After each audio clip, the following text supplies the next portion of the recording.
Baik, selamat siang semua. Assalamualaikum warahmatullahi wabarakatuh. Om Swastiastu, Shalom, salam sejahtera untuk kita semua. Sebelum acara ini dimulai, saya akan menyapa Bapak Kepala BD Denpasar, Bapak Arga Mahendra, yang bersama-sama kita pada saat ini telah hadir melalui aplikasi Zoom pada kesempatan ini. Selamat siang, Pak Arga. Ya, Mas. Ya, Mbak. Terima kasih, Pak, sudah hadir di acara InnoDelv Inkubator Bisnis. Selanjutnya, saya juga tidak lupa menyapa para narasumber kita yang keren-keren di sini. Ada Mas Nasmi dari Kewirus, ada Mas Ahmad Hashim dari Pediscare, dan ada Kakak Novi Eka Jayanti dari Jik Educare. Dan tidak lupa juga saya menyapa Bapak Made Dwi Putra selaku Ketua Inkubator Bisnis Topati dan para peserta yang kita banggakan pada kesempatan kali ini. Selamat datang kita di acara pertama, acara rangkaian dari rekrutmen inkubator bisnis Topati, yaitu InnoDev Talk. InnoDev Talk sendiri adalah acara yang kita selenggarakan dengan tujuan untuk melakukan sosialisasi dan juga pematangan ide, memvalidasi ide dari masing-masing peserta. Acara ini akan kita langsungkan secara online dan selanjutnya akan ada sesi inspirasi, sesi brainstorming, dan juga tanya jawab bagi para peserta yang ingin memvalidasi atau menajamkan ide-ide bisnisnya yang nanti akan dapat dikembangkan menjadi sebuah startup bisnis. Baik, kita langsung pada agenda pertama. Kita akan membuka kegiatan webinar ini dengan mendengarkan sambutan sekaligus pembukaan oleh Bapak Kepala Balai Diklat Industri Denpasar.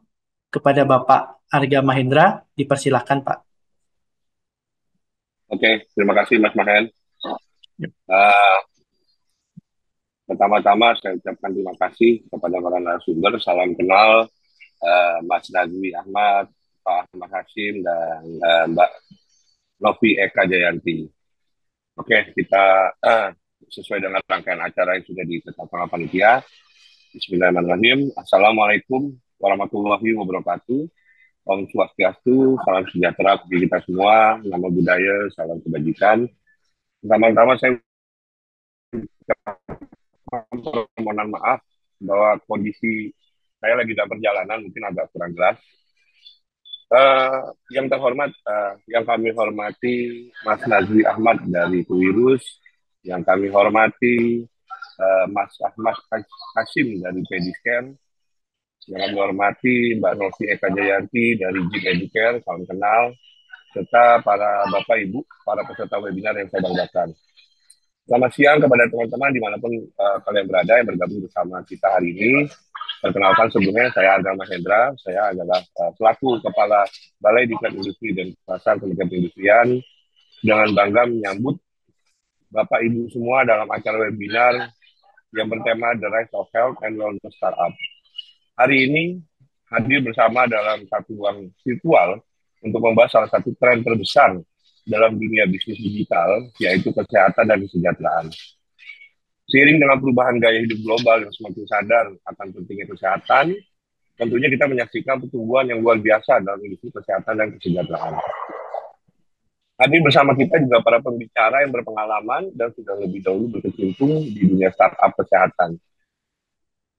Tentunya webinar ini tidak hanya menjadi forum untuk berbagi pengetahuan dan wawasan tentang bagaimana startup-startup di bidang kesehatan dan kesehatan ini muncul dan berkembang, tetapi juga sebagai awal dari perjalanan menarik untuk sebuah tantangan merintis usaha baru bersama inkubator bisnis di Balai Diklat Industri dan Pasar. We start from Bali. Kami dengan ini sangat bangga menjadi bagian dari penggerak yang bersemangat dalam menciptakan inovasi yang mengubah Indonesia, terutama dalam hal yang begitu penting seperti kesehatan dan kesejahteraan. Melalui webinar ini, kami berharap Bapak Ibu semua menjadi terinspirasi, menambah wawasan dan sumber daya yang Anda butuhkan untuk melangkah lebih maju dalam mengembangkan ide-ide brilian yang Anda miliki semua. Sebelum saya mengakhiri kata sambutan ini, saya ingin mengucapkan terima kasih kepada pembicara dan seluruh peserta yang telah berkontribusi dalam acara ini, dan juga serta kepada tim inkubasi bisnis yang telah bekerja keras untuk membuat acara ini menjadi kenyataan. Tanpa banyak basa-basi lagi, uh, saya serahkan panggung ini selanjutnya kepada para ahli dan praktisi terbaik kita, dan mengundang Anda semua untuk bersiap-siap untuk sebuah perjalanan ilmu dan inspirasi menakjubkan. Dan juga dengan ini saya bismillahirrahmanirrahim mengucapkan bahwa webinar ini kita buka. Terima kasih banyak atas kehadiran dan selamat menyimak. Salam hangat dari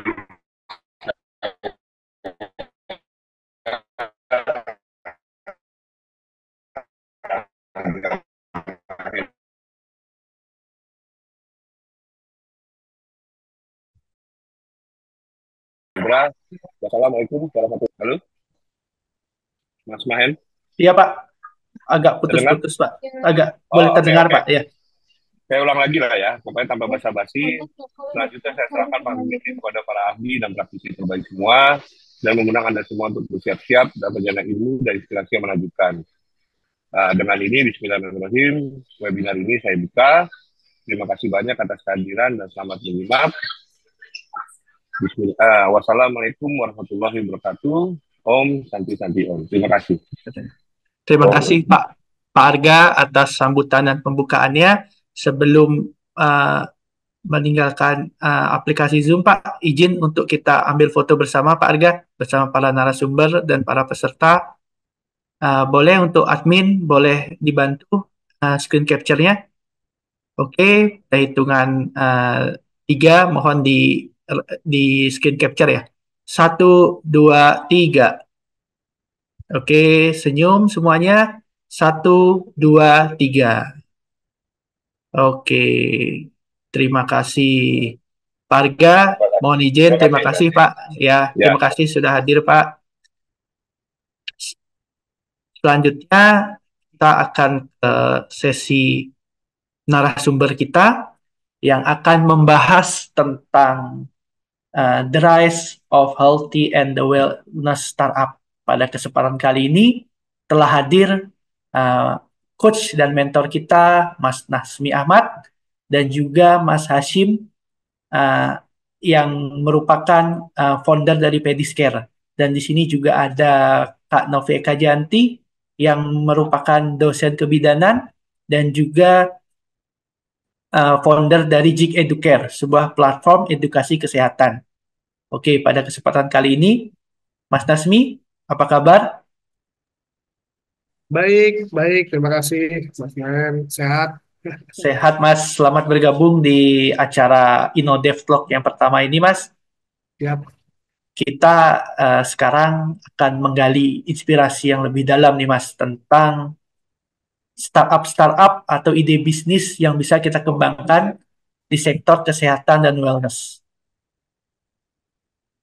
Oke, untuk waktu dan kesempatannya, dipersilakan Mas Nasmi.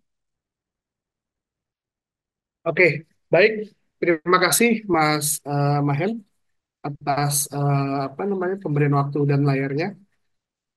Pertama-tama, saya mengucapkan terima kasih kepada Pak Arga, kepada Kepala BDI, Kepala Balai yang telah mengundang saya ke dalam acara InnoDev Talks ini. Saya juga memberikan rasa hormat yang tinggi kepada Pak saya biasa panggilnya Beli Dwi ya, ke Beli Dwi sebagai Kepala Inbis BDI juga sudah banyak sekali malang melintang bersama beliau lah dalam hal menghidupkan eh, apa BDI dan pasar semenjak tiga tahun ke belakang ya. Juga kepada rekan-rekan di BDI ada Mas Sidik, ada Mas Mahen dan rekan-rekan lainnya. Ya Mas Rasmi, Siap, Beli. oh lagi di jalan nih, lagi Oh, ya lagi ya. jalan. Lanjut aja Siap, Mas, Beli. lanjut. Lanjut dulu, Beli dulu ya. Siap. Siap. Baik, oke. Nah, hari ini kita ada topik nih. Topik ini menarik sekali. Rise of Health and Wellness Startup. Kenapa menarik? Mudahnya begini. report terakhir dari TikTok, 3 consumer brand tertinggi penjualannya itu berasal dari health and wellness. Gila nggak tuh? 3 brand penjualan apa? Ada yang bisa tebak nggak? Coba tulis di chat. Ini kita biar menghidupkan suasana. Yang nomor 1, skincarean. Itu tinggi sekali naiknya tuh, skincare. Herbs, medicines, itu yang salah satu yang growth-nya paling tinggi. Gitu. Jadi kalau dilihat dari growth, wellness industry itu sudah menjadi salah satu industri yang fenomenal. Karena sekarang orang-orang tadi persis seperti yang disampaikan Pak Arga ya, terjadi sebuah perubahan paradigma. Sekarang manusia-manusia ini kita lebih peduli sama kesehatan kita. Beda kalau kita yang umur saya gitu tahun 90, 80, kerja sama kerja aja gitu ya. Nggak ada kita mementingkan ini. Tapi sekarang ini agaknya kepentingan apa namanya terkait dengan wellness itu sangat-sangat penting. Ya. Dan saya pikir setelah saya lihat pernyataan dari 2 menteri, Pak Sandiaga Uno, yang pada tahun 2024 ini menyatakan bahwa kita ingin menggerakkan sektor wellness, itu menteri yang pertama. Menteri kedua juga menteri yang kebetulan saya sekarang juga sedang menjadi staf ahli di Kemenkop, Dr. Mas Duki, juga menyatakan akan fokus pada wellness. Jadi bayangkan wellness industry ini adalah salah satu sektor yang saat ini sedang berkembang sangat cepat. Nah, untuk itu, buat teman-teman yang masih, rekan-rekan yang masih muda sekali dan mungkin ingin masuk ke dalam industri ini, karena industri ini nggak semata-mata produk, tapi ada berbentuk layanan seperti nanti Pediscare, ada yang berbentuk edukasi seperti nanti Jik Education, itu semua itu akan menjadi fondasi dasar, bentuk dari wellness ini. Memang terakhirnya kita berharap, ujungnya, pastinya kita membutuhkan produk-produk yang akhirnya produk-produk ini bisa kita standarisasi dan bisa diekspor. Sehingga kita nggak kalah nih sama Scientific Fitness. Alhamdulillah Indonesia dikuasai oleh Wardah Group, oleh Paragon Group. Jadi kita masih kuat secara nasional. Tapi kita udah saatnya juga untuk global terkait dengan wellness industry. Jadi wellness industry ini sangat menarik. Ya. Nah, tanpa berlama-lama kita akan dengar pemaparan sekilas bahwa kalau mau masuk ke dunia health dan wellness ini itu sangat luas sekali nih. Nah, ini tantangannya itu apa? Bagaimana caranya? Nah, ini ada 2 speaker hebat yang saya kenal secara pribadi dan yang tadi saya sudah sempat basa-basi saya katakan, kadang-kadang saya ini kan adalah coach ya, saya ini adalah edukator ya. Saya jagonya cuma baca, jagonya cuma teori lah kira-kira. Kalau baca buku hatam lah dari A sampai Z, baca jurnal banyak lah. Cuman kalau begitu namanya implementasi itu pusing. Ini gimana ya, ini gimana? Jadi belum tentu saya bisa membuat bisnis sehebat mereka.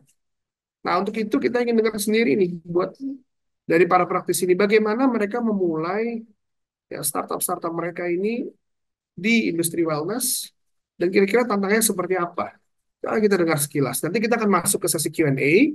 Jadi saya harap pada rekan-rekan di sini semua bisa aktif. Kalau ada yang mau bertanya silahkan sampaikan di chat, nanti saya akan bacakan. Nah, jadi mungkin saya panggil dulu yang pertama ini.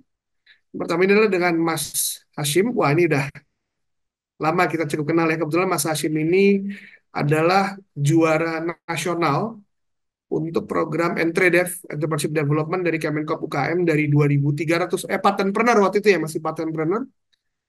2.300 wirausaha Mas Hashim ini menjadi juara nasionalnya dan kita sudah beberapa kali mengundang beliau untuk selalu mengisi talks dan alhamdulillah juga hari ini beliau pun menyempatkan diri untuk mengisi talks di Innodev.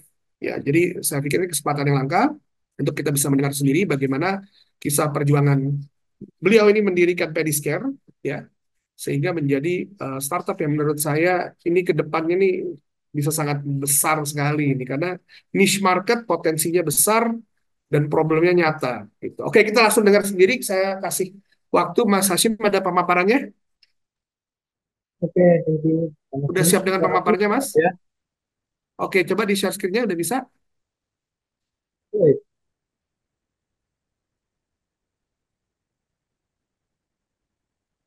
Oke, siap. Kalau gitu, silakan Mas Hashim, waktu dan tempat saya serahkan. Ya, terima kasih Pak Musni. Selamat siang semua, salam sejahtera, salam swastiastu, ya budaya, salam kebajikan. Senang sekali bisa bersama di sini ya. Dan terima kasih juga tentu untuk segenap manajemen dari BCI bisa memberikan kepercayaan. Teman-teman semua, saya Hasim dari Malang, Jawa Timur. Saat ini saya merupakan founder atau pendiri sekaligus CEO dari satu startup kesehatan yang bernama Pediscare. Dengan tagline kita yaitu One Stop Healthcare at Home. Nah, dari namanya sudah kelihatan nih ya bahwa kita ini bergerak di bidang jasa kesehatan. Tapi yang membedakan adalah kita kirim nih semua kebutuhan tenaga kesehatan ke rumah. Jadi klien-klien kami nggak perlu keluar dari rumah, cukup scroll-scroll HP, sudah bisa dapat deh jasa dokter, jasa perawat gitu ya, fisioterapi dan lain sebagainya. Nah, pada kesempatan kali ini saya akan sedikit sharing ya tentang apa itu Basic Care serta bagaimana peran dari program inkubasi gitu ya sangat berpengaruh dalam menunjang perkembangan dari startup atau usaha rintisan yang kami ikuti.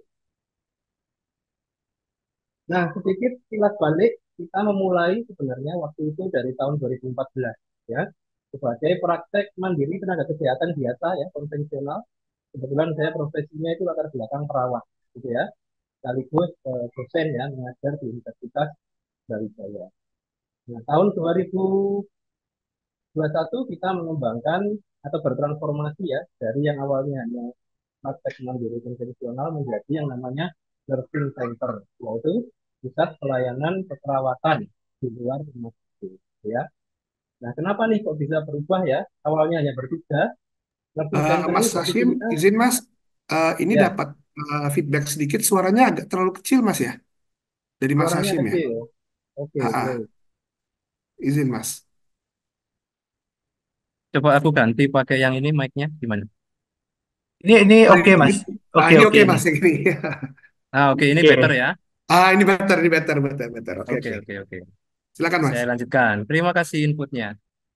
Nah, jadi awal berdiri ini kita cuma 3 orang, teman-teman ya.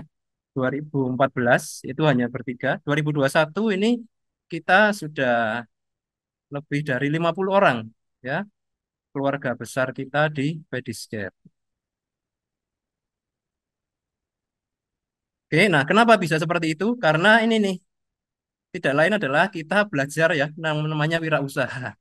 Karena kita orang kesehatan ya, awam banget dengan ilmu mengelola usaha. Nah, kita mondok gitu ya bersama Kemenkop UKM waktu itu di Patenpreneur. Jadi ngerti yang namanya pemasaran itu gimana, ngelola duit ya, keuangan sampai dengan pengembangan SDM. Nah, itu kita dapat di program inkubator. Akhirnya jadilah nursing center menjadi startup dan aktivitas kita akhirnya jadi ada pelayanan pasti ya.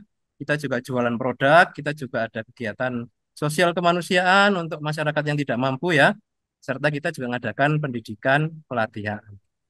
Nah, itu sekilas sejarah Pediscare ya. Nah, ini produk kita. Jadi yang paling laku memang jasa perawat 24 jam yang standby di rumah ya, nge-shift perawat kita. Ini paling banyak sekitar 35 orang.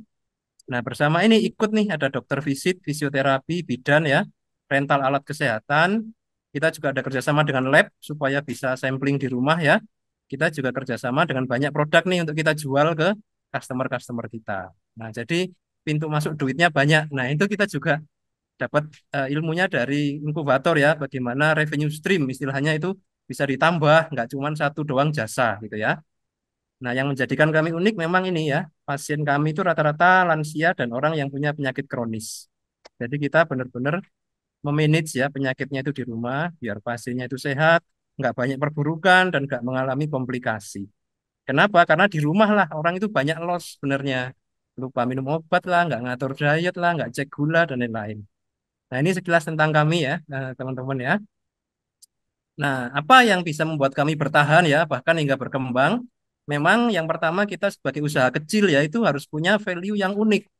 Nggak boleh kita itu jadi pasaran ya, istilahnya itu ya sama dengan yang lain, nggak ada pembeda. Jadi kita harus punya yang namanya value proposition tuh yang beda dari yang lain.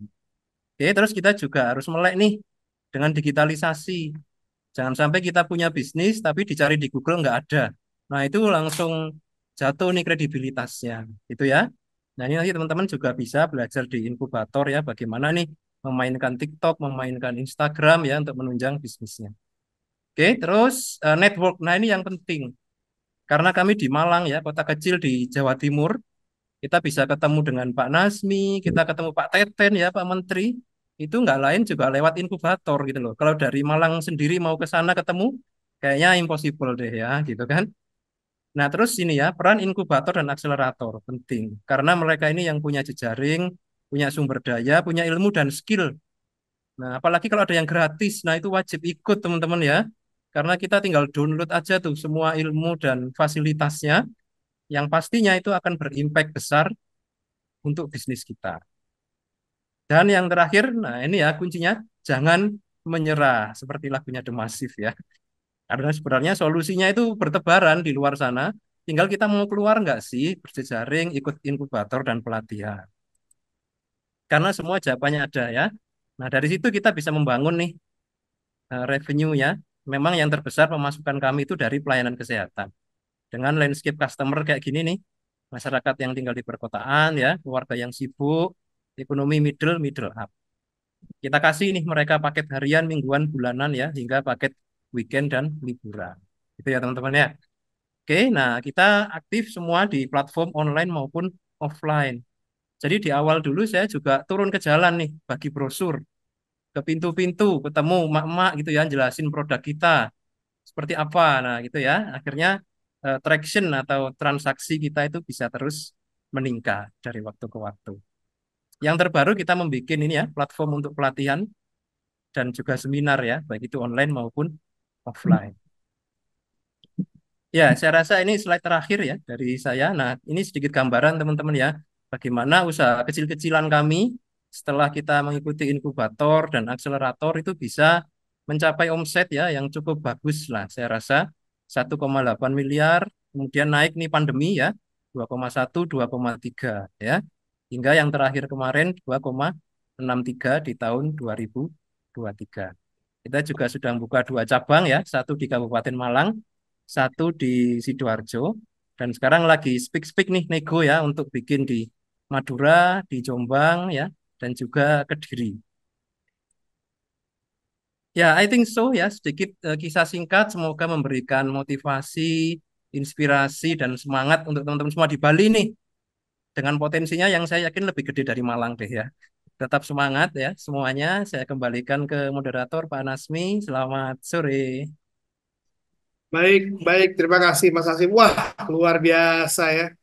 Dalam 5 tahun sudah sebesar itu. Ini memang sebenarnya walaupun tadi Mas Hasim mengatakan terkait dengan kebutuhan inkubator segala macam, tapi input itu yang nomor satu. Input itu yang nomor satu. Saya udah menghandle lebih dari 1.000 wirausaha selama 12 tahun.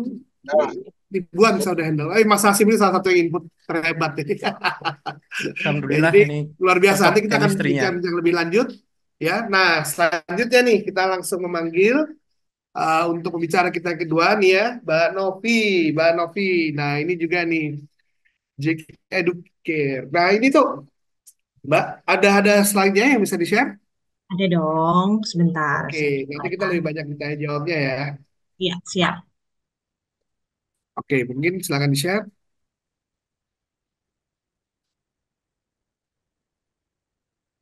Oke, silakan.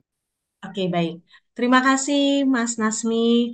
Mohon izin ya ini ya kepada Mas Nasmi nih senior-senior saya di sini ada Mas Nasmi, Mas Hashim, ada juga Pak Dwi yang sudah hadir juga di ruang Zoom. Ada juga fasilitator yang sebelum-sebelumnya ya yang sempat mementori JIK Educare. Jadi terima kasih sekali saya diberikan ruang untuk mengenalkan apa itu JIK Educare yang mungkin nanti lebih banyak kita sharingnya. Dan tentunya saya sepertinya banyak belajar juga nantinya dari Mas Nasmi dan juga Mas Hashim. Tadi keren banget Mas Hashim, luar biasa perjuangan dari Pediscare. Jadi kalau Jik Educare mungkin sama care-nya, jadi sama-sama perhatiannya, hanya saja mungkin ranahnya yang sedikit berbeda seperti itu ya. Nah sebelumnya saya salam dulu, Assalamualaikum warahmatullahi wabarakatuh. Om Swastiastu, Shalom, Namo Buddhaya, salam kebajikan dan salam sejahtera untuk kita semua. Jadi selamat siang seluruh narasumber dan juga peserta yang sudah hadir ya di ruang Zoom hari ini. Di mana tadi sudah disampaikan oleh Mas Nasmi, jadi saya adalah salah satu founder dari JIK Educare. Seperti yang rekan-rekan lihat di sini, jadi sesuai dengan namanya, JIK Educare itu adalah ada panjangannya, sesuai dengan yang ada di logonya. Jadi itu adalah jendela ilmu kesehatan. Harapannya melalui logo ini, melalui nama ini, platform kami bisa menjadi jendelanya dari ilmu kesehatan. Kalau tadi Mas Hashim fokusnya adalah di pelayanan dan akhirnya sekarang ke pendidikan juga ya Mas ya jadinya ya. Ada banyak revenue stream. Jadi kalau yang kami JIK Educare memang mengkhususkan fokusnya di ilmu kesehatan dalam hal ini di bidang pelatihan, seminar, dan tentunya adalah kelas online. Nah, JIK Educare adalah platform edukasi kesehatan khususnya. Jadi awalnya JIK Educare ini berdiri itu adalah dalam sebuah yang masih konvensional, yaitu sebuah lembaga seminar dan pelatihan. Akhirnya berkat adanya inkubator bisnis, kalau dulu namanya masih Inbis Topati, sekarang sudah Inbis BDI Denpasar, akhirnya kami bertransformasi. Jadi dalam sebuah usaha memang yang paling abadi itu adalah perubahan. Jadi kita berubahlah menjadi sebuah startup digital dengan dimentori oleh mentor-mentor yang hebat dalam inkubator bisnis. Jadi di tahun 2020 akhirnya kami mengikuti inkubator bisnis dan lahirlah JIK Educare sebagai startup digital, sebagai platform edukasi kesehatan. Jadi yang awalnya itu hanya seminar saja yang memang hanya dilakukan secara offline, begitu juga pelatihan yang secara offline. Akhirnya dengan adanya teknologi yang begitu canggih, kami membuatlah sebuah platform edukasi kesehatan untuk para tenaga kesehatan di Indonesia yang awalnya market kami sangat luas. Akhirnya dengan adanya mentor-mentor, diarahkanlah bahwa memang marketnya memang harus mengkhusus. Marketnya harus mengkhusus, akhirnya kami membuatlah market kami khusus di kebidanan. Karena kebetulan saya basicnya adalah bidan. Jadi kalau tadi Mas Hashim basicnya adalah perawat, jadi mencarilah memang usaha yang memang di bidang yang memang kita kuasai seperti itu ya Mas Hashim ya. Dan kalau bisa juga, jadi usaha ataupun ide usaha yang rekan-rekan memang ingin munculkan, selain memang yang kita kuasai, baiknya memang yang memang kita senangi. Karena katanya lebih baik kita mengerjakan apa yang kita cintai. Jadi tidak terasa bekerjanya, tapi terasanya adalah menjalankan hobi. Dan lebih bagus lagi jika dalam hal yang disenangi tersebut itu adalah ada masalahnya. Karena ketika ada masalah, maka itu akan dimakan oleh marketnya. Ketika tidak ada masalah, maka tidak kemakan market, ya tidak akan terjual dengan adanya layanan kita. Nah, layanan utama kami jadi sudah bertambah menjadi kelas online yang bisa diakses melalui website. Lalu ada pelatihan-pelatihan. Pelatihan pun ini juga bisa terjadinya online karena ada berkah pandemi itu. Mungkin kalau tidak ada pandemi, seminar, pelatihan, maupun lainnya yang pendidikan hanya bisa dilakukan secara offline. Nah, berkat adanya pandemi, maka bisalah diadakan dalam bentuk online yang bisa memunculkan adanya JIK Educare. Dan kelebihannya, fasilitas yang kami berikan, di mana kelas itu dapat diakses kapanpun dan dimanapun. Kelas juga bersertifikat dan ber-SKP, bebas konsultasi dengan narasumber, dan nah ini berdasarkan permasalahan yang saya temukan. Jadi dulu semua ikut pelatihan biayanya mahal, akhirnya kami buatlah terobosan, yaitu dengan bisa pembayaran dengan itu salah satu kelebihan yang bisa kami berikan kepada customer kami yang membedakan kami dengan lain. Seperti itu. Mungkin saya tampilkan video mengenai JIK Educare secara singkat ya. Oke, mohon izin.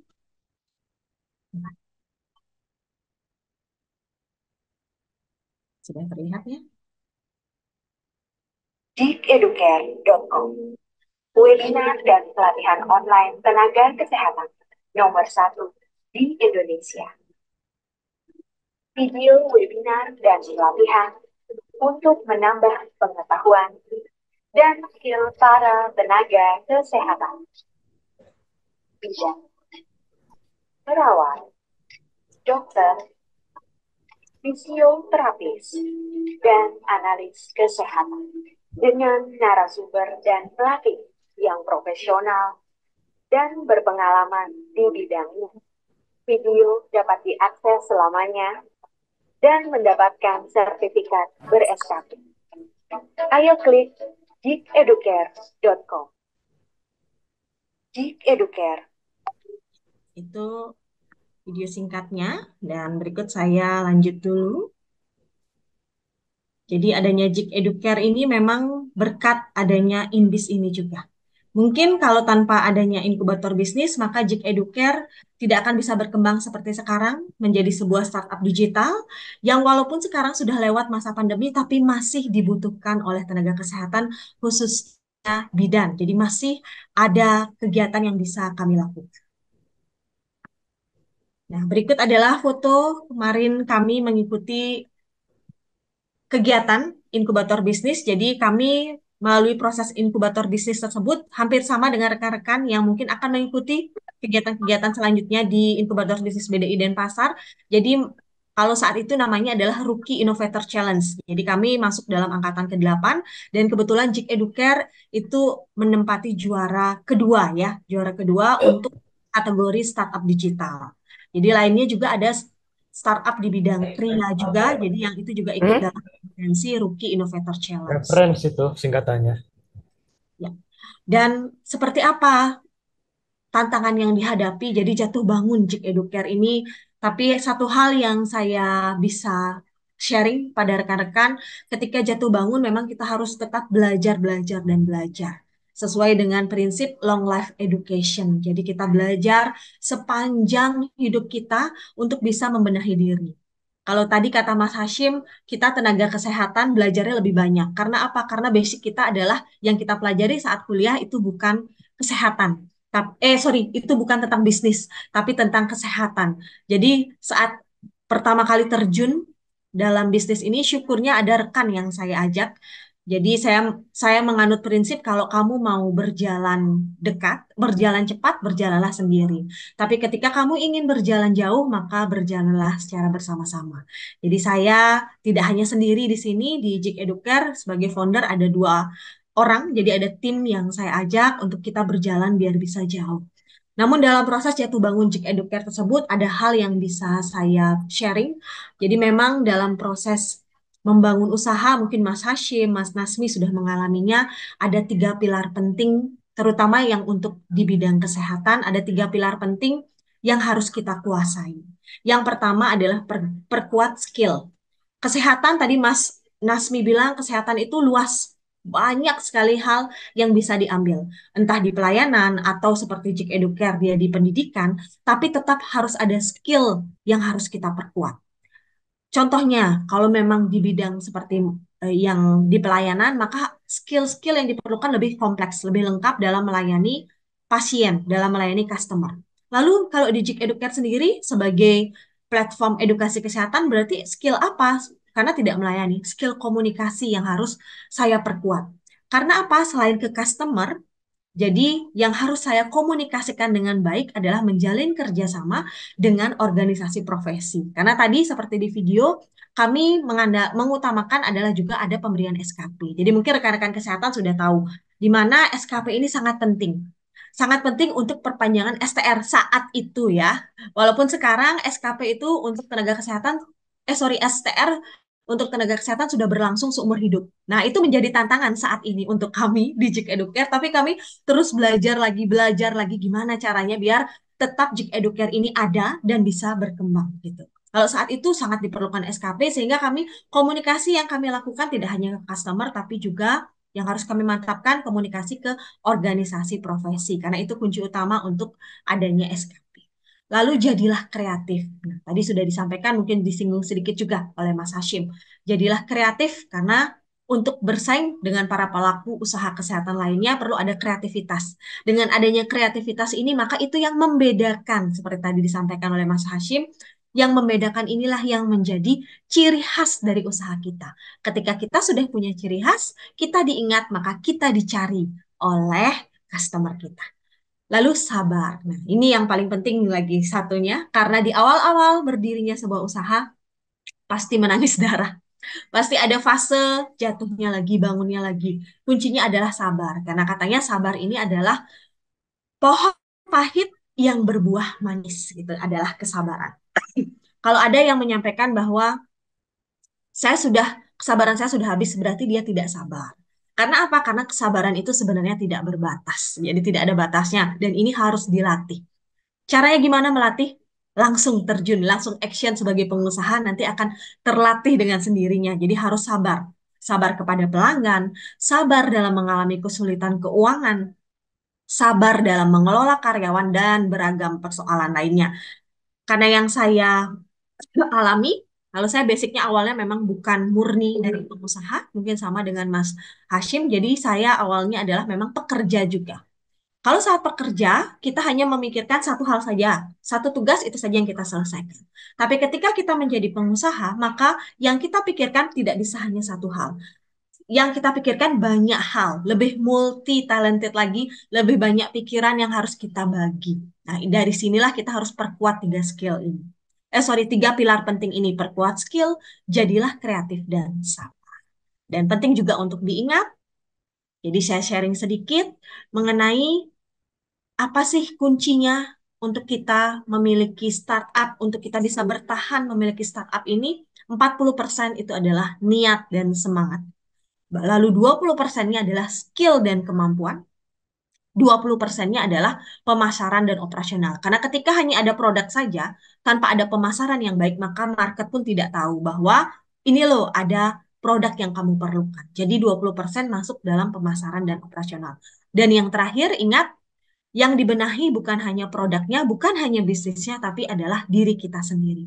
Jadi dalam menjalankan bisnis sebenarnya bukan hanya menjalankan bisnisnya, tapi menjalankan diri kita sendiri untuk bisa berbenah, untuk bisa introspeksi diri dalam setiap kegiatan yang kita lakukan. Sehingga apa? Sehingga ketika kita berbenah diri, maka kita juga bisa berbenah untuk bisnis kita, bisa mengembangkan bisnis kita, dan bisa tetap tadi ya mengingat tiga pilar penting itu yang harus kita lakukan. Dan berikut benefit yang saya rasakan mungkin yang bisa saya sharing kepada teman-teman, karena kebetulan saya merupakan salah satu tenan yang sudah mengikuti inkubator bisnis di BDI Denpasar.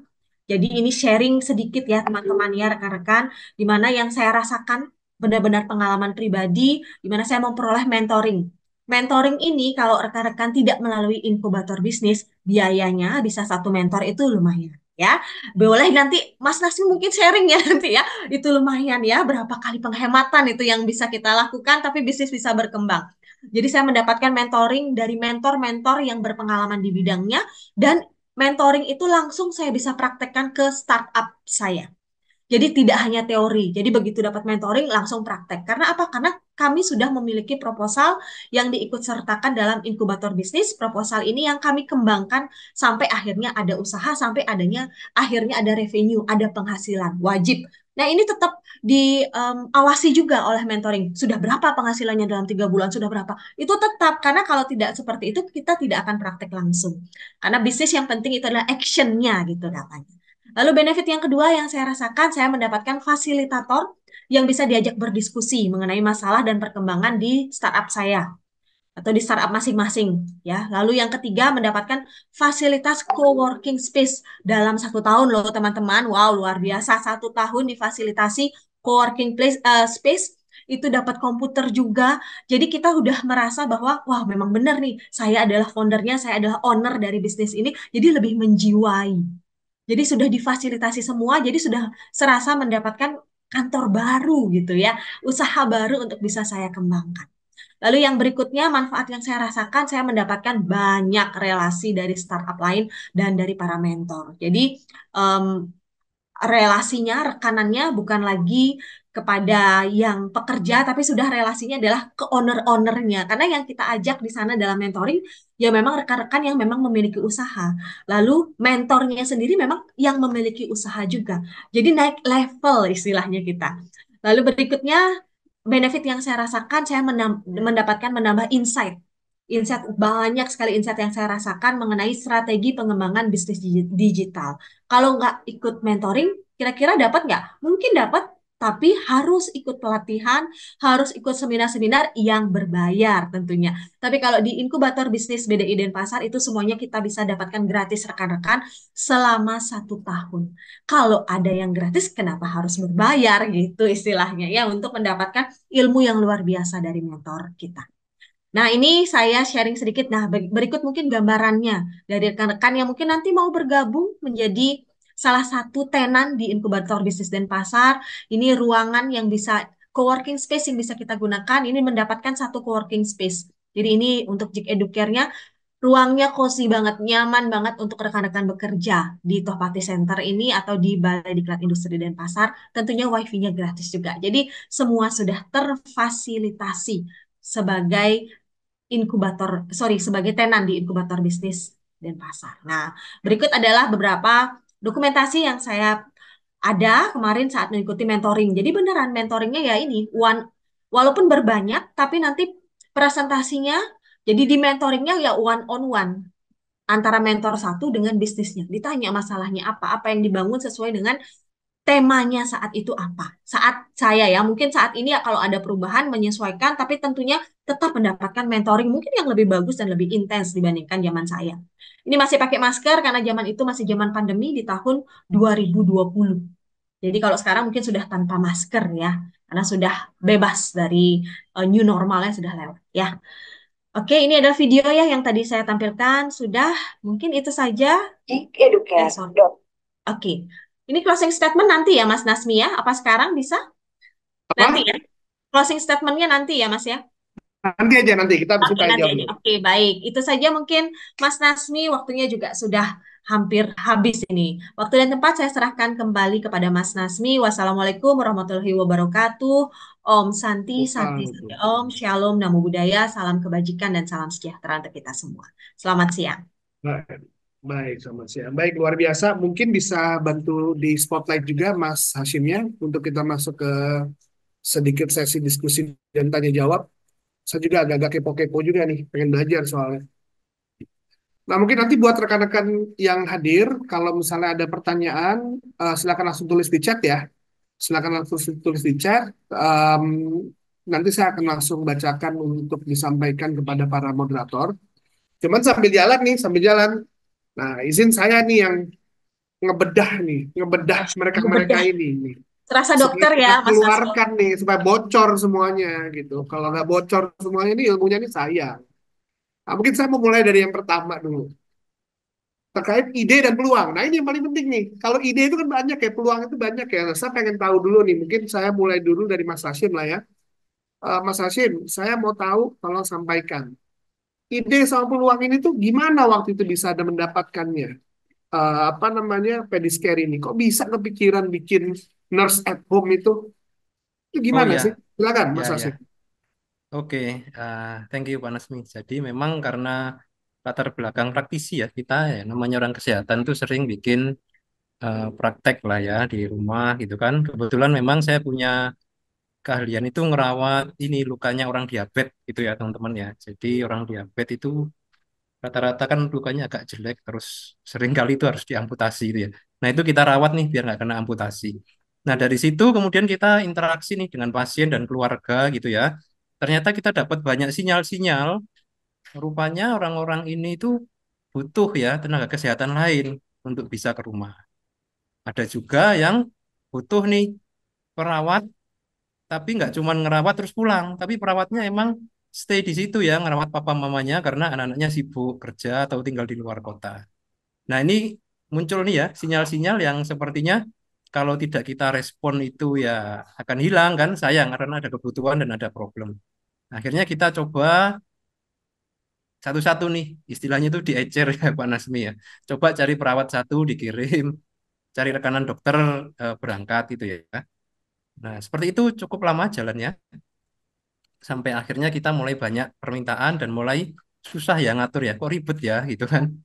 Nah akhirnya Tapi ribet yang nikmat ya. alhamdulillah sih. Ribet yang bagus dong. Alhamdulillah. Iya kan? Ya ya betul. Oke, oke, oke. Nah kurang lebih Nah, kayak gitu ya. nah ini tuh gold ini, emas nih. Banyak orang punya ide, itu langsung pengen gede. Otaknya itu langsung, wah, kita harus 1 miliar. Harus 10 miliar. Padahal kita dengar dari Mas Hasim. Awalnya saya ngebantu keluarga gitu ya Mas ya? Ya betul betul. Satu orang. Satu Terus orang. setelah itu nyoba lagi satu. Keluar sinyal. Ada lagi kebutuhan. Ada lagi kebutuhan. Dan itu kalau saya nangkap dari Mbak Novi tadi ya, kesabaran itu. Nggak cepat itu Mas Hasim ya awalnya Mas. Ya, betul. Sekitar 2 tahun lah kita door to door itu. Nah tuh 2 tahun door to door. Mhm. Jadi kalau tadi ngelihat omsetnya 11 miliar, enak kita sih kalau yang masih baru pengennya langsung lihat itu.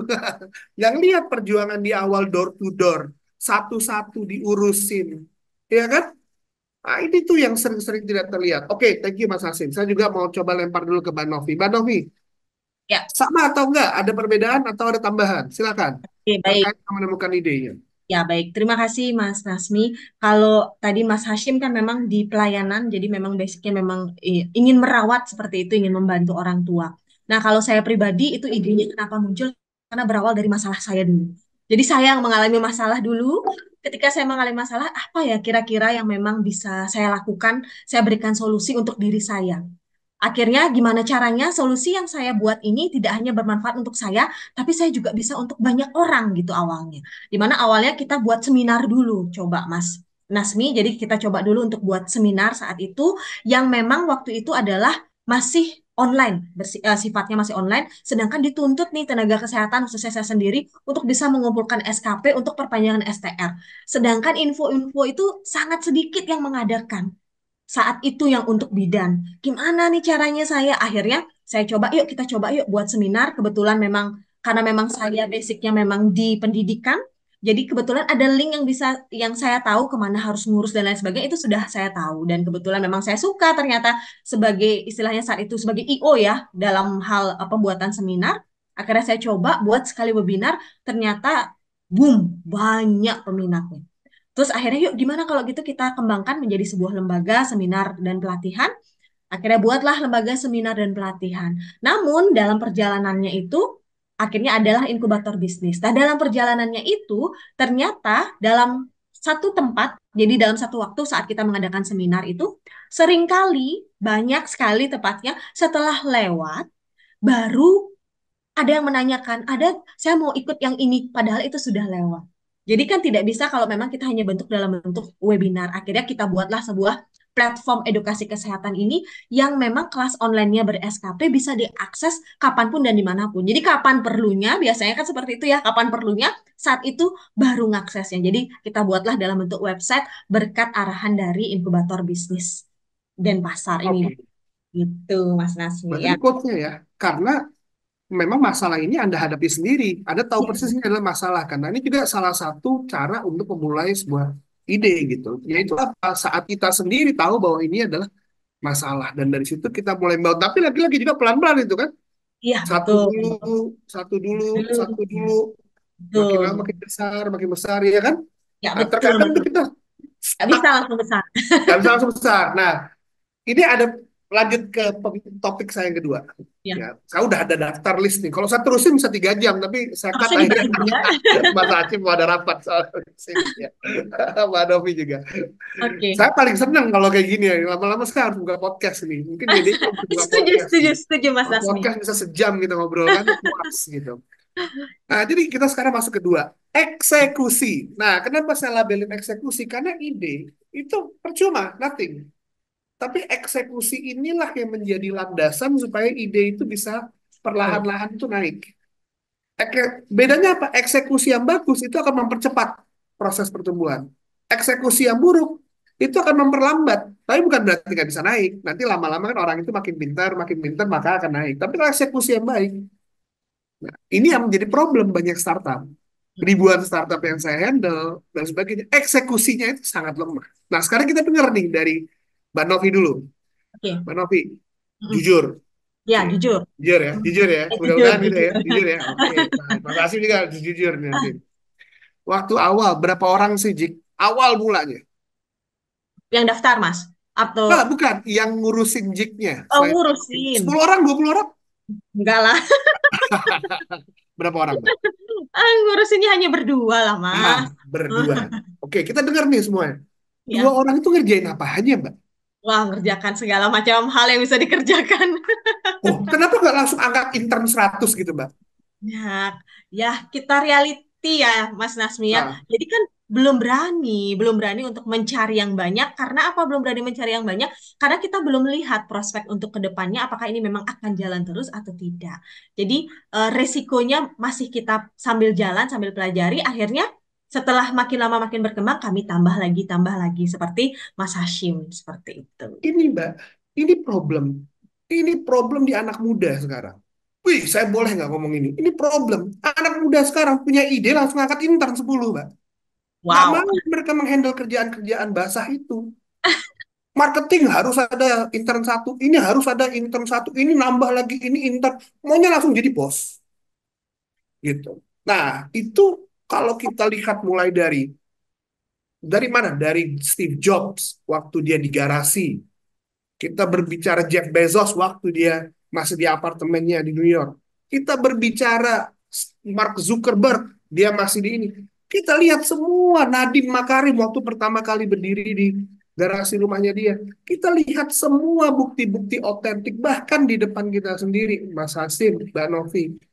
Yang namanya founder, itu harus mau, tadi ada quote-nya, turun eksekusi itu langsung ngerjain semua.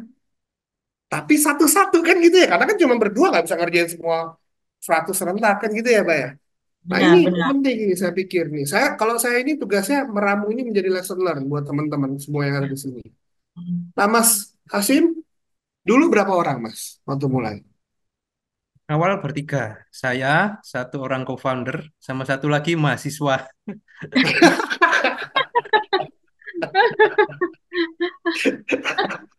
Lah itu iya itu Mas. Itu gimana itu 3 orang itu bulan-bulan awal tuh ngapain itu Mas? Nah, kalau di tempat kami, bulan-bulan awal ini masa yang paling menakutkan ya. Kenapa? Karena Hmm. waktu itu kita overconfident dengan produk kita nih. Oh, bagus, bagus. Oke. Nah, gitu ya. Ternyata setelah 2 bulan, 3 bulan nggak ada yang beli, Pak Nasmi ya. Nah, gitu. Jadinya sempat timbul pertanyaan-pertanyaan aneh nih. Kayaknya ini keputusan yang salah nih. Kayaknya terlalu terburu-buru. Nah, gitu waktu itu memang ya. Sampai akhirnya kita evaluasi dan ternyata kayaknya kita harus marketing deh, pemasaran gitu ya. Nah, akhirnya kita bertiga benar-benar getol tuh, benar-benar marketing 90% aktivitas. Termasuk saya sendiri pun ya ikut ke jalan gitu, loh, nyebar brosur waktu ada acara gitu ya. Waduh. Eh, Kayak gitu deh Oh, pokoknya, seru. nggak ada anak intern tuh Mas. Oh, kan wajib itu anak intern tuh. 10 orang anak intern nggak ada Intern nggak ada, untuk nggak ada karena kita marketing. memang harus efisien kan, Ya, harus efisien itu memang kita yang multitasking. harus mengerjakan sendiri sebagai founder untuk kita tahu persis bisnis prosesnya kan gitu ya. Ya, setuju, setuju banget Saya sama itu. suka sama Novi, saya suka sama Sashim. Karena setiap kali saya ngobrol sama mereka berdua, semua bisnis operation itu mereka ngerti. Karena mereka yang melakukan sendiri di awal. Setelah membesar baru nambah nambah nambah. Tapi Mas Hasib, aku ada mau mau ngambil tadi ini. Ini ada informasi begitu. 2 bulan pertama deg-degan ini gagal. Kok Ya, bisa? betul. Padahal sekarang hampir 11 M total. Kok bisa 2 bulan pertama gagal?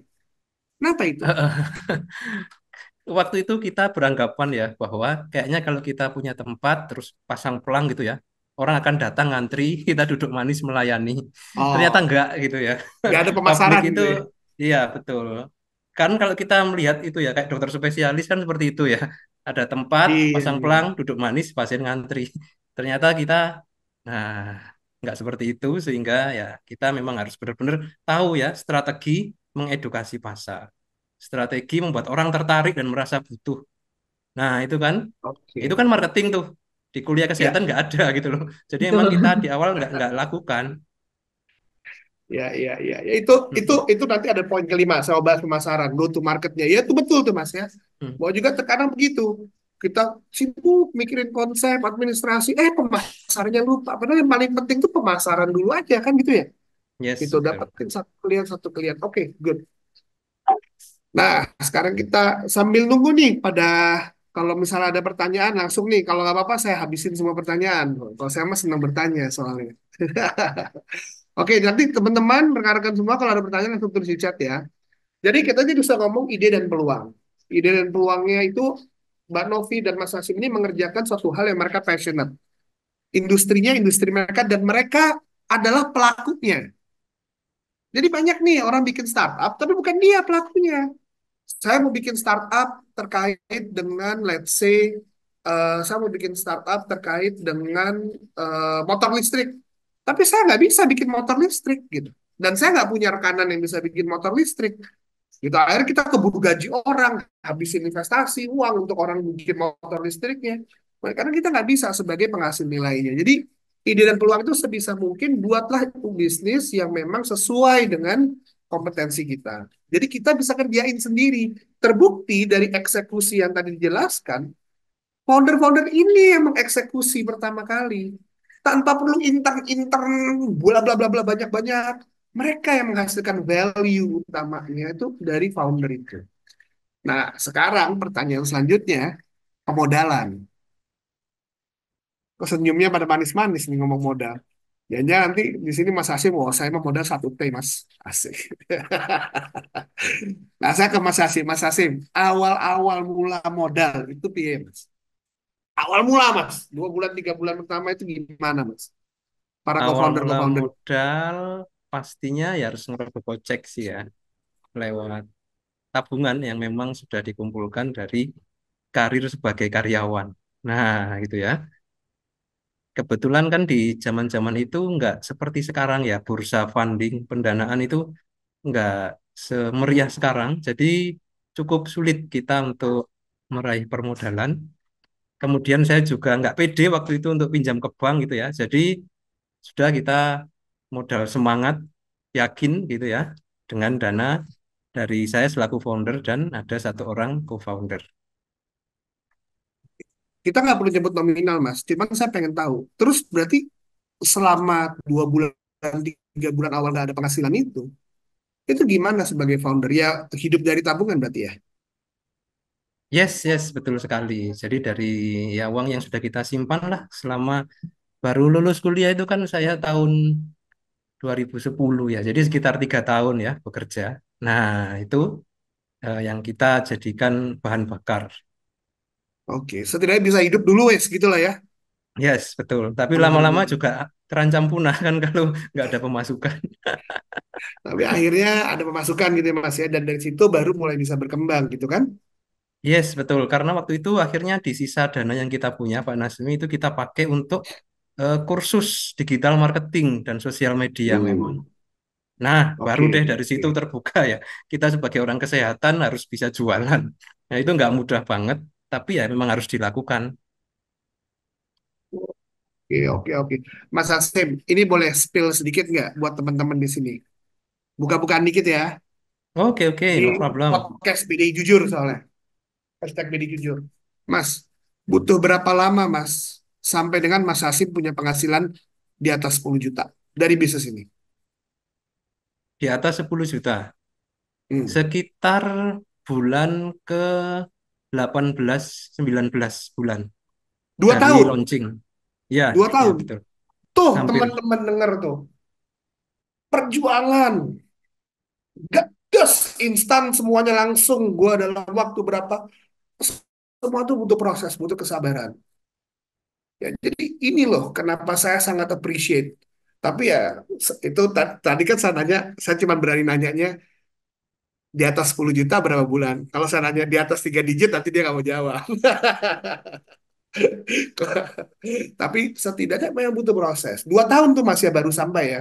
Oke, berarti ini adalah suatu lesson learn juga buat teman-teman.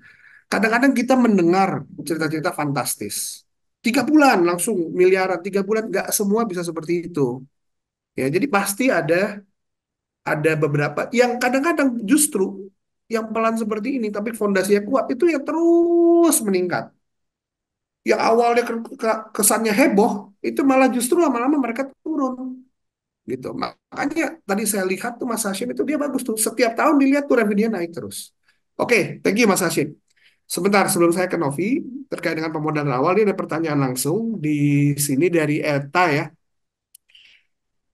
Apa dampak jika suatu bisnis menggunakan konsep pemasaran? Oke, ini nanti di bagian pemasaran saya akan tanyakan ke pertanyaan Elta buat di seksi pemasaran. Sekarang kita masuk di pemodalan awal. Thank you Elta ya. Nanti saya akan langsung bacakan. Oke, kalau dari Mbak Novi, pemodalan, jujur-jujuran, Ya, berapa? 1 miliar, 2 miliar? Kalau saya jujurly, jujurly, Iya. kalau Mas Hashim kan kalau di pelayanan memang memerlukan adanya modal dulu di awal untuk beli bahan baku dan lain sebagainya alat-alat. Nah, kalau kebetulan kalau saya kemarin saat mengadakan ini kan seperti event itu dananya kan sebenarnya dari jadi kayak creative trainer itu. Jadi dananya adalah dari si customernya.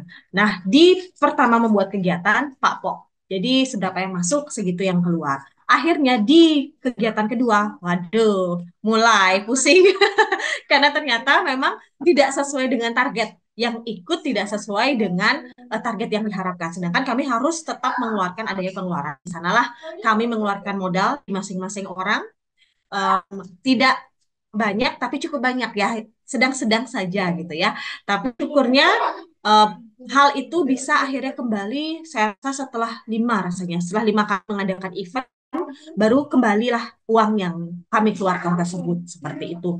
Dan syukurnya sampai saat ini mungkin sama seperti Mas Hashim, tapi mungkin belum sebanyak revenue yang dihasilkan oleh Mas Hashim.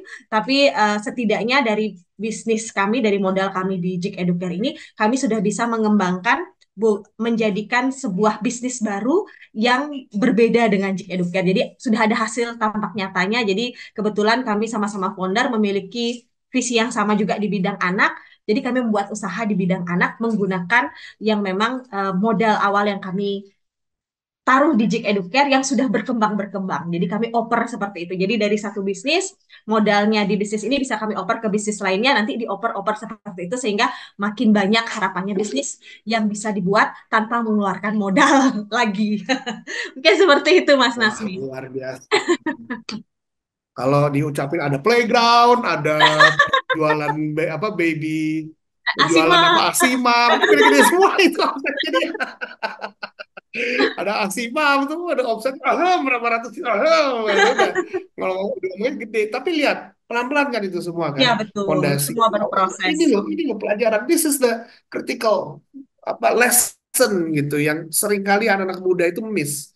Essence dari perjuangan, essence dari kesabaran, essence untuk hands on mau kerja, mengerjakan sendiri instead of anak intern, anak intern, anak intern. Pusing saya kalau udah menghadapi startup-startup yang baru mulai itu anak intern 10. Padahal satu pun penghasilan belum ada. Wah, itu udah mulai pusing saya. Beli duit itu juga sama tuh. Udah sering gitu kalau kalau dibeli duit. Aduh, jangan semuanya anak intern dulu, semuanya hands on dulu, kerjain satu-satu. Oke, nice. Nah, sekarang kita masuk ke pemasaran. Nah, tapi ini udah ada pertanyaan langsung dari audiens terkait dengan pemasaran. Jadi saya pikir kita langsung em, bahas ya. Em, apa dampak jika suatu bisnis tidak menerapkan atau menggunakan konsep pemasaran dan supaya marketing sesuai harapan strategi apa yang harus dilakukan supaya marketing menjadi efektif dan efisien. Oke, ini dari Yelita, sorry ya, dari Yelita. Silakan mungkin dari Mbak Novi, dampak pemasaran dan itu bagaimana terhadap kegiatannya baru habis dengan Mas Hashim, silakan. Ya, baik. Terima kasih, Mas Nasmi. Jadi ini yang bertanya kebetulan Jelita ini salah satu mahasiswa saya ini, Mas Nasmi. Wah, ternyata Oke, kita jangan-jangan ini dalam berminat ya. rangka A ini, dalam rangka A ini. Ternyata saya iseng-iseng berhadiah sharing, siapa tahu ada mahasiswa yang berminat nanti berkecimpung di entrepreneur. Ternyata berminat ini ternyata Yelita dan pertanyaannya cukup bagus ya Yelita. Nanti mungkin kalau kurang kita coach satu one on one ya di kampus ya Yelita ya. Ya, jadi apa sih dampak kalau tidak ada pemasaran yang baik, otomatis produk kita nggak ditauin, produk kita tidak terjual, tidak sesuai target. Akhirnya apa? Boncos bisnis kita. Kalau terus-terusan seperti itu, apa yang terjadi? Ya bisa gulung tikar. Karena apa? Karena tidak ada pemasukan. Jadi sangat penting adanya pemasaran, di mana pemasaran itu tolong disesuaikan, tipsnya memang tolong disesuaikan dengan bisnis kita itu di bidang mana ranahnya.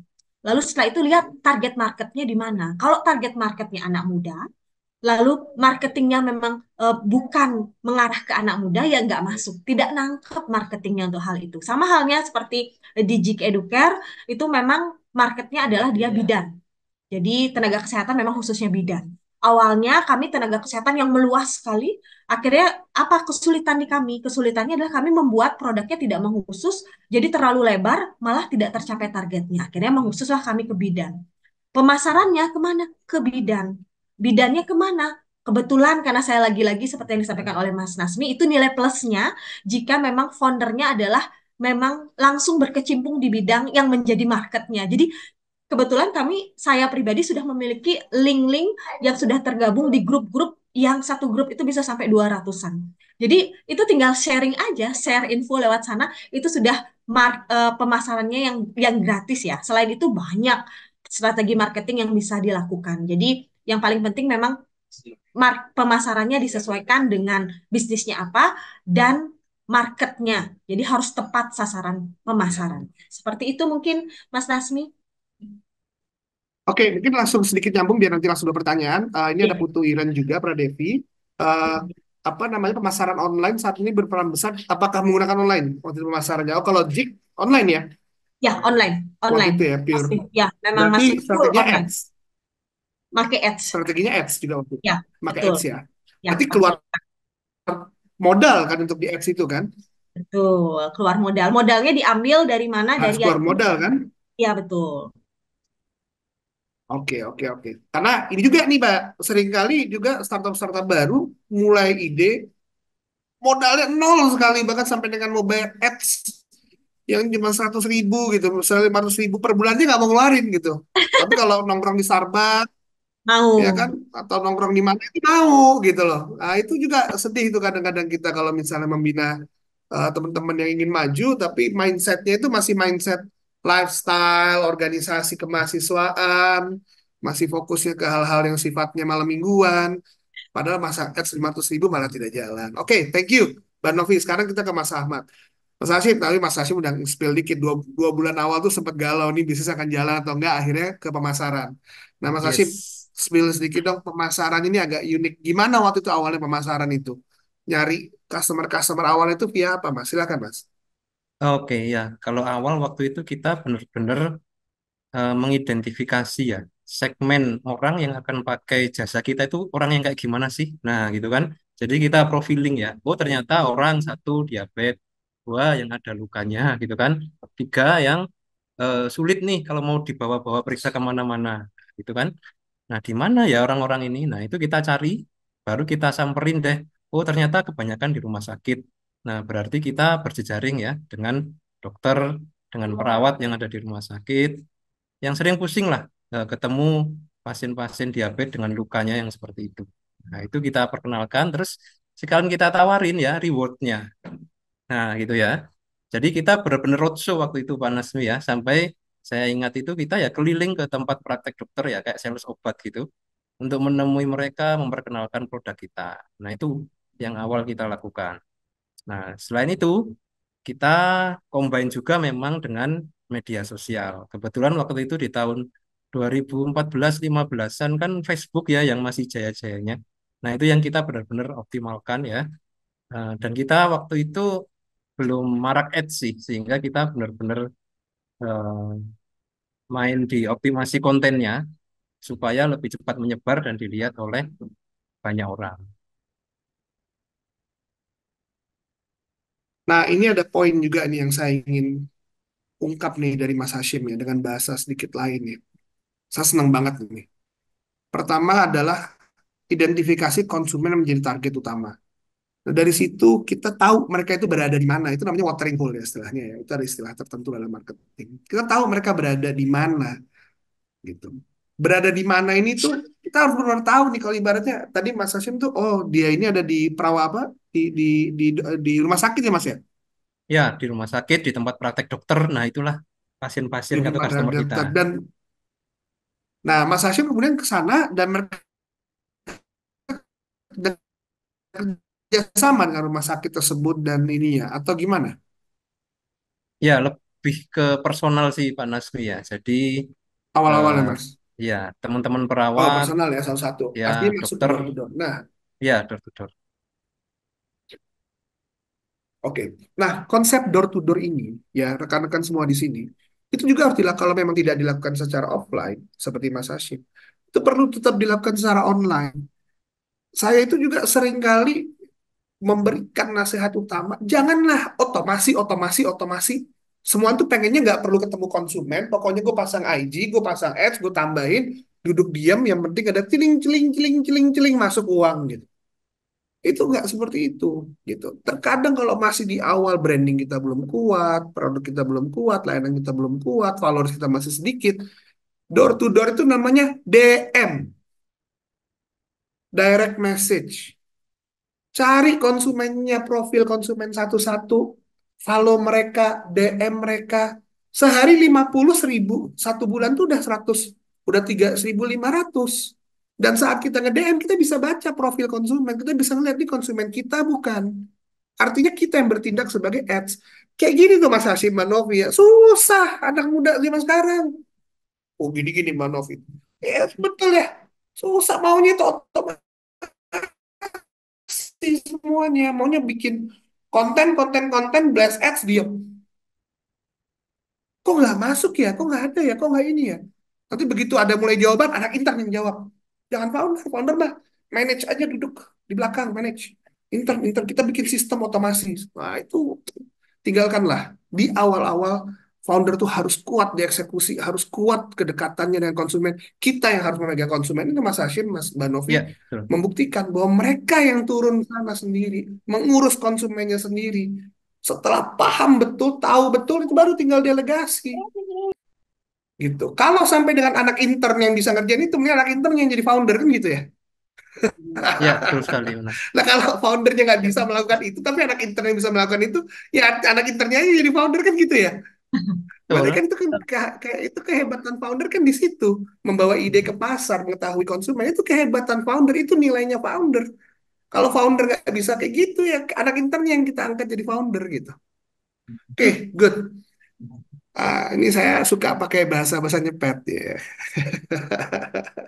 Biar wake up call gitu ya Mas Hasim ya. Karena kadang Ya. kalau pakai bahasa-bahasa ini ya. Oke, nah ini bagus juga nih dari Justina ya, dari Justina. Kita punya waktu berapa menit lagi? 5 menit lagi ya berarti ya. Oke, mungkin dari Justina, mohon izin bertanya, bagaimana cara perusahaan untuk menghadapi kegagalan yang terjadi dalam memasarkan produk baru? Nah, ini agak menarik nih. Kita udah studi, kita udah mikirin, terus kita asumsinya kegagalan ini saya mengasumsikan Justina ya. Justina sudah door to door, sudah hubungin orang karena biasanya sih kalau pengalaman saya mentoring ribuan, kegagalan itu karena emang nggak mau melakukan marketing, nggak mau hands on, nggak mau DM, nggak mau ini. Tapi let's say Justina udah melakukan semua playbooknya. Udah setiap hari, 8 jam sehari itu fokus nge-DM, DM, hubungin, kontak sendiri, personal chat, dan sebagainya. Tapi ternyata orang masih nggak beli produknya. Nah itu gimana Mas Hasim? Mungkin dari Mas Hasim dulu, silahkan. Ya, oke. Nah, kita juga sempat mengalami yang seperti itu, Pak Nasmi ya. Jadi, kita jualan, ternyata respon minimal. Kita jualan sekali, orang beli, terus gak balik lagi. Nah, gitu ya. Itu sudah jadi makanan hari-hari waktu itu ya. Nah, kemudian ada satu ilmu ya yang waktu itu benar-benar saya pegang ya ketika ikut inkubator. Ada yang namanya produk market fit. Nah, gitu ya. Ada produk, ada pasar fit, cocok. Nah, baru deh terjadi transaksi dan loyalty. Nah, ketika teman-teman udah masarin gitu ya, bisa jadi belum fit betul gitu loh antara produk dengan marketnya. Entah di kualitas produknya, entah di harganya, entah di tampilannya kan gitu ya. Jadi belum benar-benar fit, belum cocok. Nah, caranya biar fit gimana? Ya kita harus banyak ngomong memang dengan customer ya. Jadi kita sebagai bos itu bukan nyuruh-nyuruh, tapi malah kupingnya digedein ya dari customer. Apa kurangnya produk saya? Kalian pengen produk yang kayak gimana sih dari jualan saya itu? Nah, apa yang perlu kita perbaikin gitu kan? Nah, itu kita harus benar-benar pasang kuping lebar-lebar dan kupingnya harus gede dan adem ya, jangan mudah panas. Karena kadang eh, kita udah merasa bekerja keras yang bikin produk, tapi orang kurang menghargai dan mengkritik. Nah, itu emosi terus nyalain customer. Nah, itu nggak boleh. Nah, apalagi di masa-masa awal kita dan produk kita masih cari jati diri nih. Nah, kita harus benar-benar ini ya koleksi input, feedback, masukan dari customer. Nah, kalau sudah baru deh diperbaikin sedikit demi sedikit dan akan ada masanya memang kita branding ulang produk kita ya dengan wajah baru yang lebih fresh dan insya Allah itu sudah sesuai dengan eh, kebutuhan, keinginan dan kemampuan dari target segmen yang kita target. Semoga menjawab ya. Menarik. Ini udah PhD lah ini mah. Bahasa ini udah jawaban PhD ini. Betul sekali. Jadi waktu kita gagal harus tahu kenapa gagal. Jadi ini Ya, yang suka hilang nih, ya. betul Pak. Kita nggak tahu kenapa kita sukses, kita nggak tahu kenapa kita gagal. Kalau kita tahu kenapa kita sukses, mungkin kita asumsinya, oh berarti produk kita udah bagus. Tapi kalau gagal, kita suka nggak nanya dan kita nggak berani nanya. Jadi kalau kita nawarin ke 50 orang, terus mereka bilang, aduh tidak dulu, itu kadang-kadang kita harus memberanikan diri. Boleh nggak kami mendapatkan feedback? Kenapa Anda tidak tertarik sama layanan kami? Saya pernah punya menti. Dia sekarang udah cukup besar lah omsetnya. Dia melakukan satu hal di awal. Persis seperti yang Mas Hashim katakan. Saya bilang, daripada Anda invest ke marketing, ya, ads habisin, mendingan invest ke 25.000 GoPay. Ya, atau 50.000 GoPay kalau perlu. Buat apa, Pak? Tanyain buat setiap orang yang nggak jadi beli layanan Anda tawarin 25.000 untuk dia ngisi survei. Itu lebih berharga. Jadi dia nggak ngeluarin dana marketing ads jor-joran sejuta, malah dia ngeluarin dana untuk nanya, untuk orang yang nggak beli, mau ngisi survei dikasih 25.000 sama dia. Kalau Nah, di itu keren interview dia banget. mau ngeluarin 50.000. Gila itu orang. Jadi dana marketingnya malah untuk dana mengetahui feedback itu yang dia anggarkan. Nah, setelah itu, setelah dia agak gede, saya dikasih cek sama dia. Ya, nggak banyak lah. Tapi lumayan bisa beli Honda Beat satu lah. Itu Mas Asmi, thank you. Wih, Saya cek. Oh, gila, gila lo hebat kali lo. Saya bilang. Tapi itu growth-nya tinggi itu. Hanya karena saya bilang, stop marketingnya Anda, udah banyak tapi nggak jalan. Rubah cost cash-nya itu yang Anda punya, rubah untuk ngisi survei, kenapa gagal, kasih 50.000 di situ. Dan baru dia ketemu, oh begini, oh begitu, oh begini. Nah itu dari situ diperbaiki.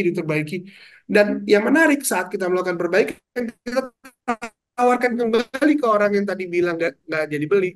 Dan ternyata hampir berapa tuh angka 30-40% itu convert karena produknya itu disesuaikan ke mereka. Dari situ mengenerate sales. Gitu. Jadi di fase awal itu feedback itu yang Mas Hashim katakan itu sangat penting. Mungkin Mbak Novi ada yang mau ditambahkan dan ini jadi pertanyaan terakhir ya, karena kita sudah masuk ke jam 2 waktunya. Gimana terkait?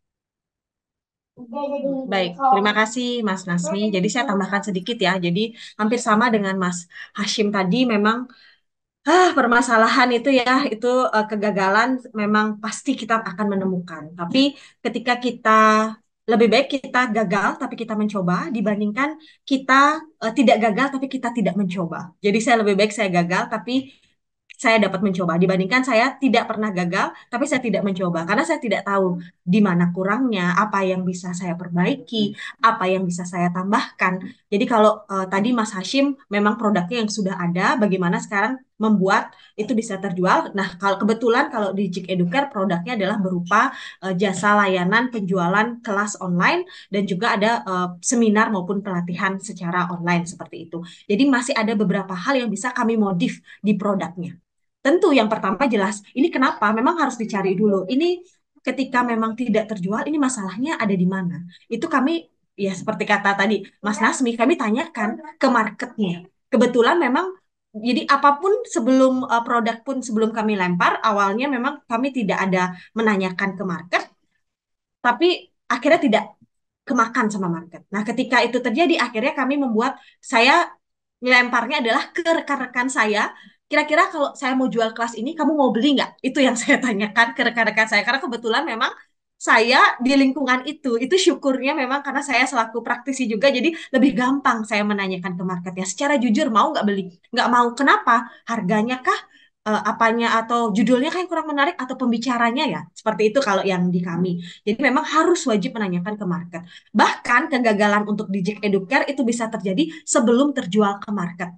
Jadi sebelum terjual ke market, saat kapan tuh kegagalannya? Saat kami mau mengajukan SKP ke masing-masing organisasi profesi. Di sana sudah gagal karena apa? Karena kami mengajukan kegiatan entah itu kelas online, webinar maupun dia pelatihan yang kami ajukan ternyata ditolak, tidak bisa menerima SKP, itu sudah gagal. Terus apa yang bisa kami lakukan? Apakah menyerah begitu saja? Tidak.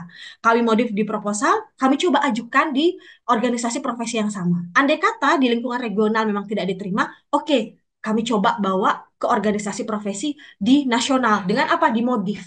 modif pembicaranya, modif dari temanya dan lain sebagainya hingga akhirnya itu bisa berhasil. Jadi kata kuncinya seperti yang tadi Mas Hashim sampaikan, lagu dari The Massive, jangan menyerah. Jadi ketika ketemu masalah, cari ini kemana ya solusinya. Jangan mentok di sana. Sayang. Pokoknya gimana caranya saya harus coba dulu coba. Ketika memang gagal, coba lagi. Sampai akhirnya berhasil. Itu mungkin tambahan dari Ya, saya. ya, ya. Tasmi, silahkan.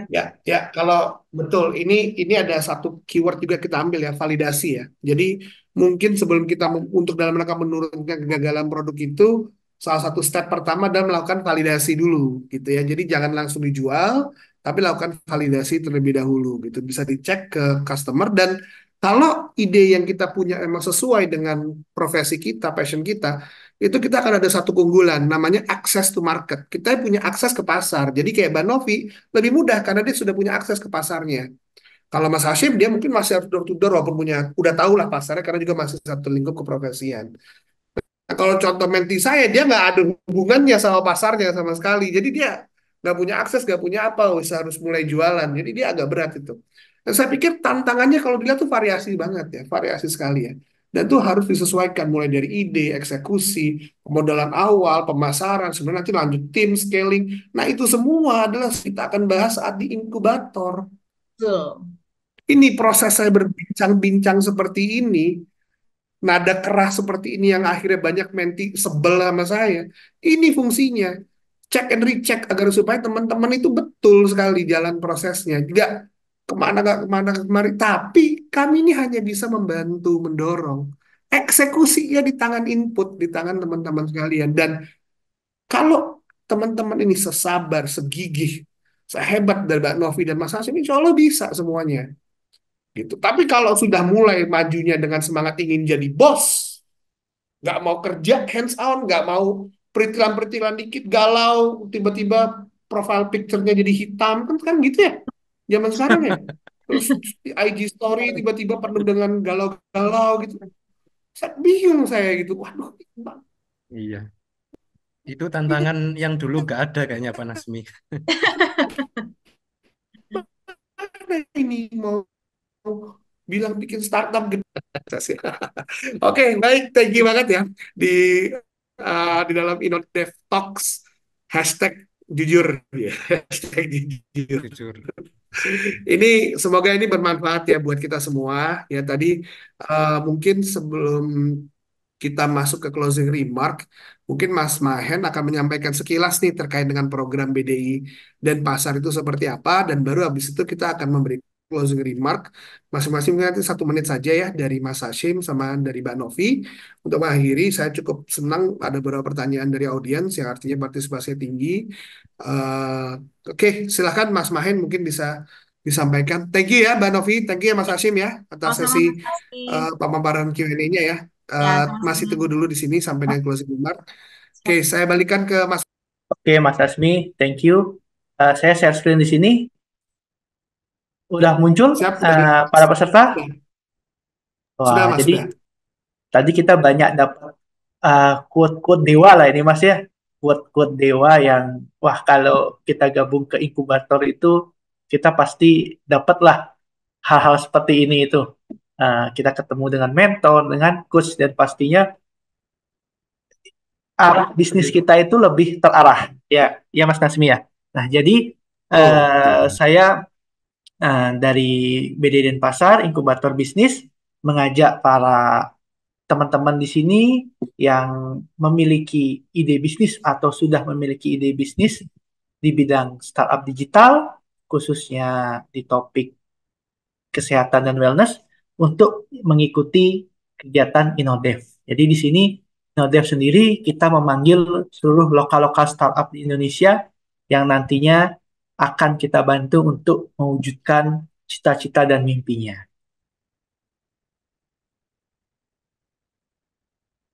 Oke, sekedar penjelasan sedikit, InnoDev merupakan rangkaian program dari BD Denpasar Business Incubator di tahun 2024 ini sebagai wujud komitmen pemerintah khususnya Kemenperin, Kementerian Perindustrian dalam mendukung pertumbuhan serta menghadirkan startup-startup yang mampu memberikan dampak positif di Indonesia ini. dengan tagline-nya. Jadi kita punya tagline di tahun ini, Start from Bali. Seperti kita tahu, work from Bali itu adalah sebuah semboyan yang dimana kita juga punya semboyan yaitu Start from Bali. Jadi dengan program ini kita membuka kesempatan bagi para startup-startup yang ada di Bali ataupun di luar Bali untuk hadir ke Bali mengikuti program inkubator kita selama kurang lebih 6 bulan. Mulai dari fase bootcamp hingga mentoring dan coaching. Tentunya untuk para peserta yang telah lolos.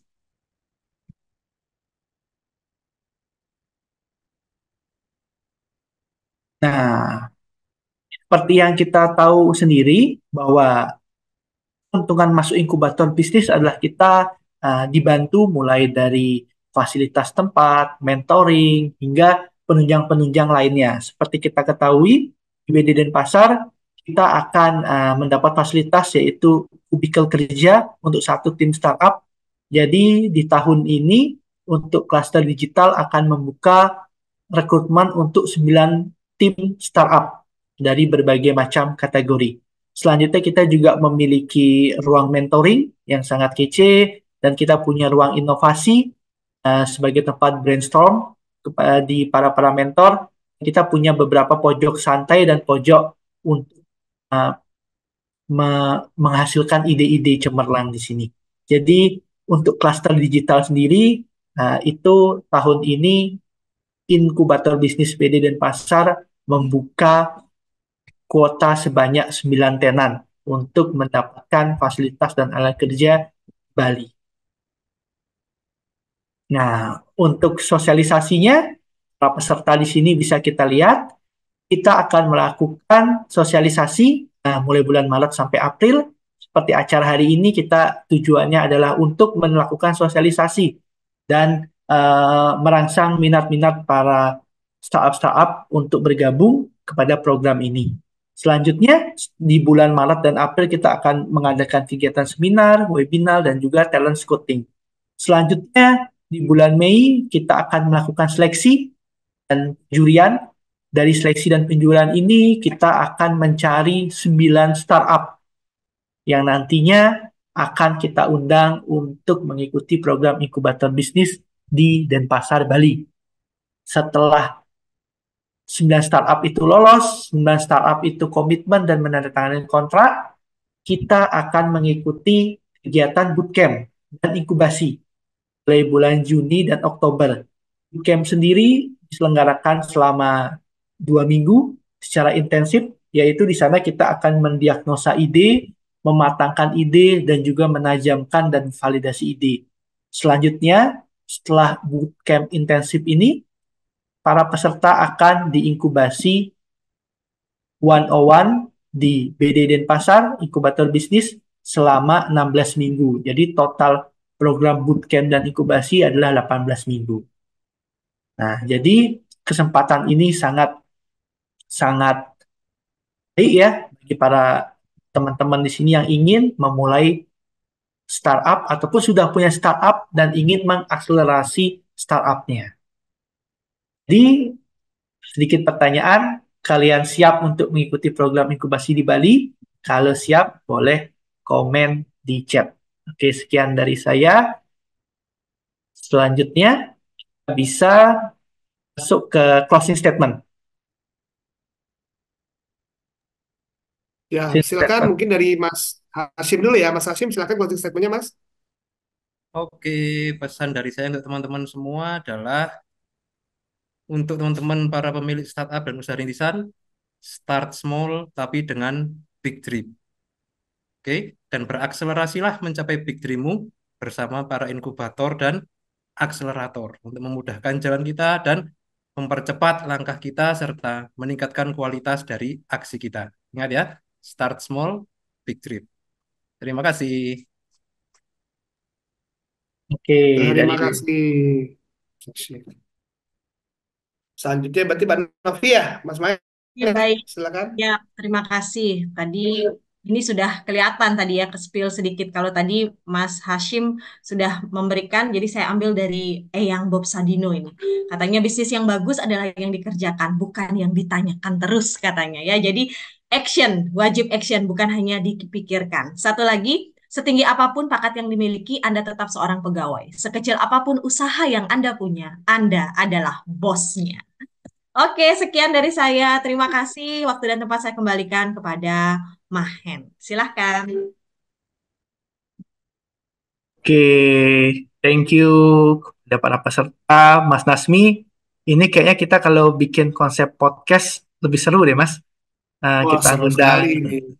ngundang Seru. kepala praktisi startup di bidang itu. Ah, Thank you, Mas Hasim, telah hadir di kesempatan kali ini.